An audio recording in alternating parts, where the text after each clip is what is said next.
नमस्कार, आदाब, सत श्री अकाल। स्वागत है आप सभी का आपके अपने यूट्यूब चैनल पर।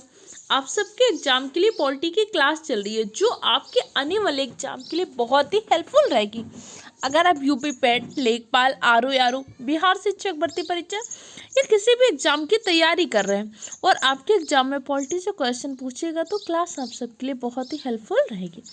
इससे पहले की क्लास में हमने संविधान निर्माण प्रक्रिया के बारे में डिस्कस किया कि कैसे भारत में कैबिनेट मिशन के द्वारा संविधान सभा का गठन हुआ और संविधान निर्माण की प्रक्रिया कंप्लीट हुई। वो हम इससे पहले की क्लास में डिस्कस कर चुके थे। अगर आपने उस वीडियो को नहीं देखा तो चैनल में प्लेलिस्ट में जाकर देख सकते हैं। जैसा कि आप सभी को पता है, 24 मार्च 1940 को भारत में एक मिशन आता है। उस मिशन को कहते हैं कैबिनेट मिशन। कैबिनेट मिशन के द्वारा भारत की संविधान सभा का गठन हुआ था। कैबिनेट मिशन ने 10 लाख की जनसंख्या पर एक सीट का निर्धारण किया था। इस प्रकार कैबिनेट मिशन ने 389 सीटें निर्धारित किया था। 389 सीटों में से 296 सीटें तो ब्रिटिश प्रांत को दे दी गई और 93 सीटें क्या हुई थी, देशी रियासत को दी गई। 296 सीटों में से 4 सीटें आपकी क्या थी, चीफ कमिश्नरी वाले क्षेत्र को दे दी गई। फिर 296 सीटों के लिए क्या होता है, जुलाई अगस्त 1946 में चुनाव होता है।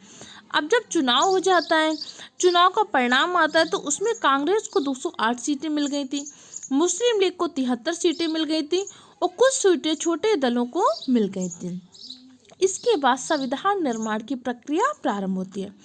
9 दिसंबर 1946 को संविधान सभा की पहली बैठक होती है। संविधान सभा की पहली बैठक के अस्थायी अध्यक्ष बना दिए गए थे डॉक्टर सच्चिदानंद सिन्हा को। इसके बाद अगली बैठक होती है 10 दिसंबर को, लेकिन 10 दिसंबर को कोई विशेष काम नहीं होता, इसलिए वो हमसे एग्जाम में क्वेश्चन नहीं पूछता। इसके बाद अगली बैठक होती है 11 दिसंबर 1946 को। अब 11 दिसंबर 1946 को हम क्या करते हैं, डॉक्टर राजेंद्र प्रसाद को संविधान सभा का अस्थायी अध्यक्ष बनाते हैं। देखो, पहली बैठक कब होती है, 9 दिसंबर 1946 को। अब हमारे पास कोई अध्यक्ष तो पहले से नियुक्त नहीं था, तो हमने कहा जो सबसे बुजुर्ग है उसी को अभी हम क्या कर रहे हैं, अस्थायी अध्यक्ष बना रहे हैं। तो उस टाइम पे सबसे बुजुर्ग कौन थे, सच्चिदानंद सिन्हा जी। तो संविधान सभा के अस्थायी अध्यक्ष बना दिए गए सच्चिदानंद सिन्हा जी। इसके बाद 11 दिसंबर की बैठक में हमने डॉक्टर राजेंद्र प्रसाद को संविधान सभा का अध्यक्ष चुन लिया और एस.सी. मुखर्जी को हमने क्या किया था, संविधान सभा का उपाध्यक्ष बनाया था।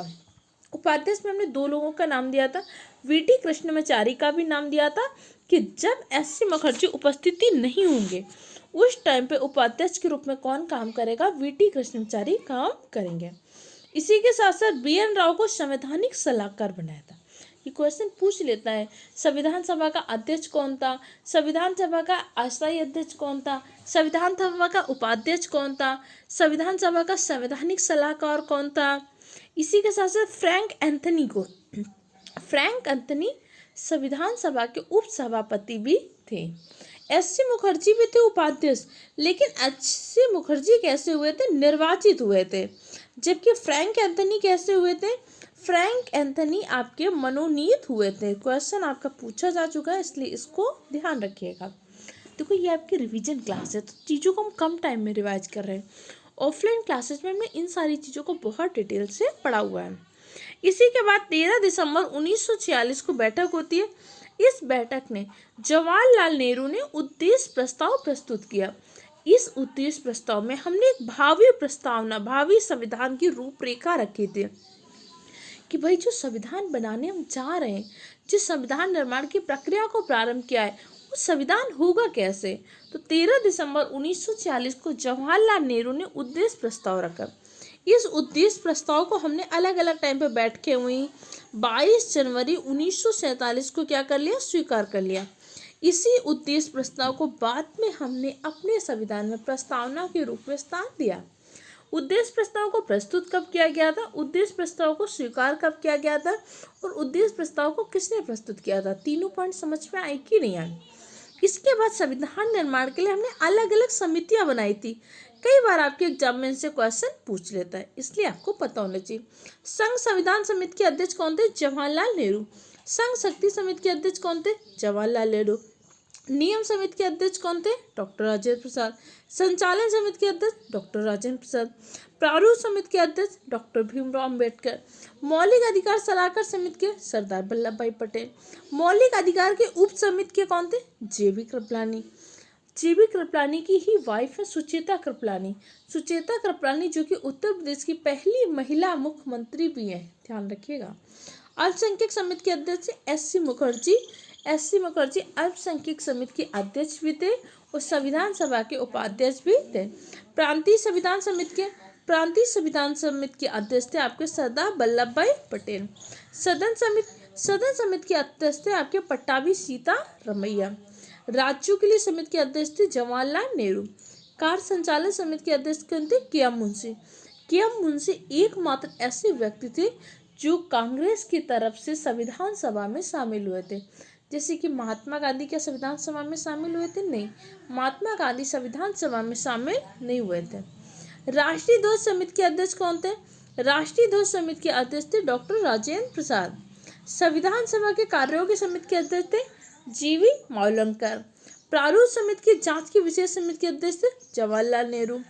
नागरिकता पर तदर्थ समिति के अध्यक्ष थे एस. वारदाचारी। संविधान निर्मात्री समिति के अध्यक्ष थे डॉक्टर राजेंद्र प्रसाद।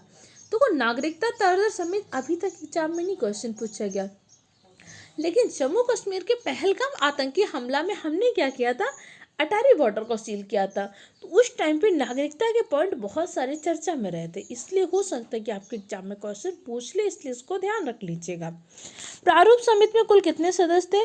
प्रारूप समिति में कुल 7 सदस्य थे। प्रारूप समिति के अध्यक्ष कौन थे? डॉक्टर भीमराव अंबेडकर प्रारूप समिति के अध्यक्ष थे। प्रारूप समिति का गठन कब हुआ था? 29 अगस्त 1947 को प्रारूप समिति का गठन हुआ था। अध्यक्ष थे डॉक्टर भीमराव अंबेडकर। अन्य 6 सदस्यों में थे एन. गोपाल स्वामी अयंगर, अल्लादी कृष्ण स्वामी अयंगर, के.एम. मुंशी, सैयद मोहम्मद सादुल्ला, एन. माधवराव के स्थान पर पहले बी.एल. मित्रा थे, लेकिन बी.एल. मित्रा ने बाद में इस्तीफा दे दिया था, तो बी.एल. मित्रा के स्थान पर कौन आए थे? एन. माधवराव। इसी प्रकार डी.पी. खेतान की मृत्यु होने के बाद डी.पी. खेतान के स्थान पर कौन आए थे? टी.टी. कृष्णमाचारी आए थे। स्वतंत्रता के पश्चात अगर पूछ ले संविधान सभा की पहली बैठक कब हुई थी? स्वतंत्रता के पश्चात पहली बैठक हुई थी 31 अक्टूबर 1947 को। वैसे पूछेगा संविधान सभा की पहली बैठक कब हुई थी? 9 दिसंबर 1946 को। लेकिन आपको पता है कि 1947 में क्या होता? भारत स्वतंत्र हो गया था। भारत स्वतंत्र होने के बाद मुस्लिम लीग के सदस्य जो संविधान सभा में थे वो तो पाकिस्तान चले गए थे बहुत सारे लोग।